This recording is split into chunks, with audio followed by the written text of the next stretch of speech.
Have you ever wondered why a pair of siblings living in the same house, with the same parents, with the same food, sometimes end up in opposite side of the weight spectrum? My name is Mads, and for the last 25 years, I've been studying what we eat, when we eat, and how much we eat. And probably more importantly, I've been studying how each our unique bodies respond differently to the same food and the same environment. To be more precise, I study obesity. During my training as an MD PhD, I was very fascinated by a series of experiments done by Barry Levin. He took 100 rats and subjected them to high-fat feeding. After months of feeding, he ended up with a bell-shaped curve and a weight distribution with some skinny rats and some obese rats and some in the middle. What he then did was to take the skinny rats and breed them among themselves, and the heavy rats, and he bred those among themselves. And after rounds of breeding, he ended up with two distinct populations, a diet-resistant rat and an obesity-prone rat.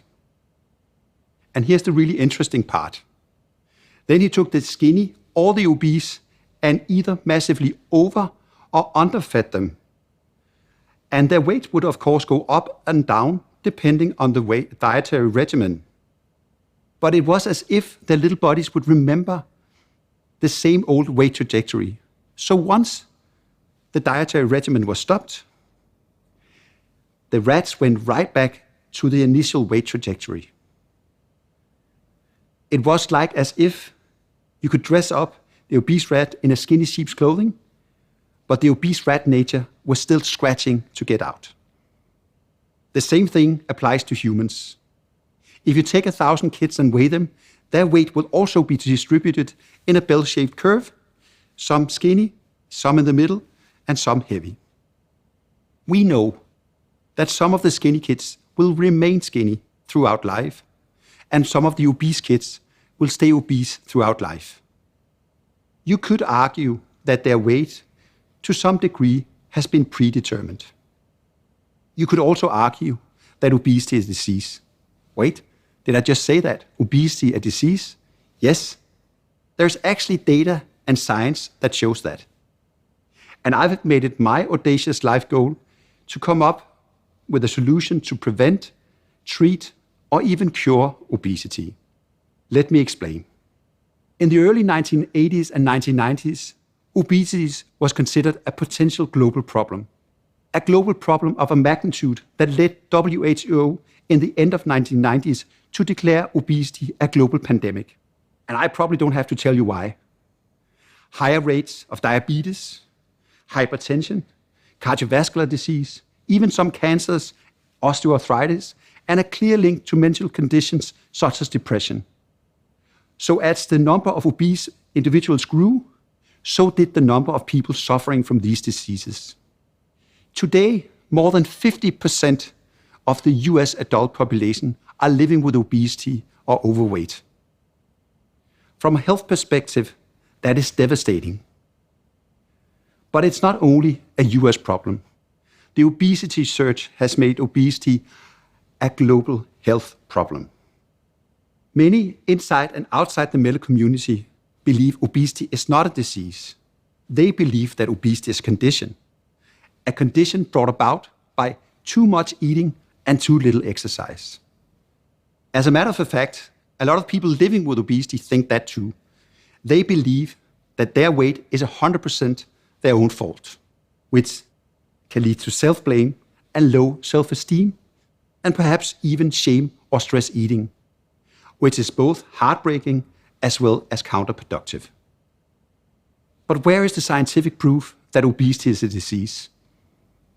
Well, medically speaking, there's many ways to define disease, but let me give you just 3 examples. As a process that impairs your functionality and reduces life expectancy. Obesity, check. You can define disease as a process that leaves you more susceptible to other diseases or causes disease. Obesity, check. Or you can define disease as a genetic impairment that leads to functional impairment, like for instance, a duplication of genes on chromosomes.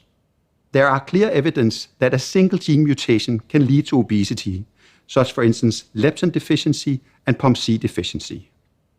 We also have 2-3 genes leading to obesity, and it's my prediction that we by the year 2030 will be able to explain most obesity by the genetic makeup of the individual. So obesity as a disease by this measure? Check. Let me be clear. We humans have had the same genes for decades. And just recently, obesity has become a bigger problem. How do we then explain that? One obvious thing is actually food, especially calorie-rich food, which is much more readily available. It's relatively easy and also relatively cheap to eat your entire daily need of calories via fast food or big soft drinks. So genes do play a role, but the environment also plays a huge role. The overabundance of calories in certain communities is a relatively new thing, and our genes haven't quite adapted yet. In the history of feast and famine, genetic selection has prepared us much better for famine, and for good reason. Starvation is bad, but you could also argue obesity is bad. And if obesity is a disease, how do we then prevent, treat, or even cure it? I believe that the brain holds the key. I have always been fascinated with how small electrical signals in discrete parts of the brain leads to big behavioral changes. And my study of the brain led me to glucagon-like peptide 1, or GLP-1 for short. GLP-1 is a hormone and a signal molecule that is produced both in the gut and in the brain. The brain speaks to the gut, and the gut speaks to the brain. Yes, that's right. Your belly and your brain is literally connected. Our research led us to see that GLP-1 has an effect on nerve cells sitting in areas that control whether we eat or not. So, for instance, if we increase the level of GLP-1, the body's desire to eat or overeat food gets turned off. GLP-1 serves as the full signal in your car's gas tank. I've spent years and decades mapping the circuitry of GLP-1 and how GLP-1 interacts with other signal molecules and hormones. All of these things go together and control food intake, body weight, and the control of eating behavior. And what does that all mean? Well, today we have engineered and studied the molecule, so we now have a molecule that can lead to a significant weight loss. Obviously, GLP-1 is not the whole answer. We and others have discovered numerous of hormones and other signal molecules that are also pivotal for the regulation of food intake and body weight. And it may end up that these signal molecules and hormones are even more important than GLP-1. So, there's plenty for us to do. There's still plenty for us to explore.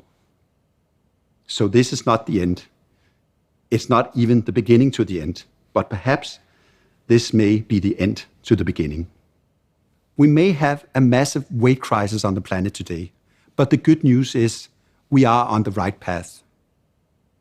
We now have solutions for people living with obesity, and the next steps will be to understand even better the problems people living with obesity are facing, to understand even better how genes and environment play together, and understand finally how all these things come together and determine our body weight. Then, and maybe just then, we will be able to come up with a prevention, a treatment, or even a cure for people living with obesity, like we strive for with any other chronic disease. And this still remains my audacious life's goal. Thank you.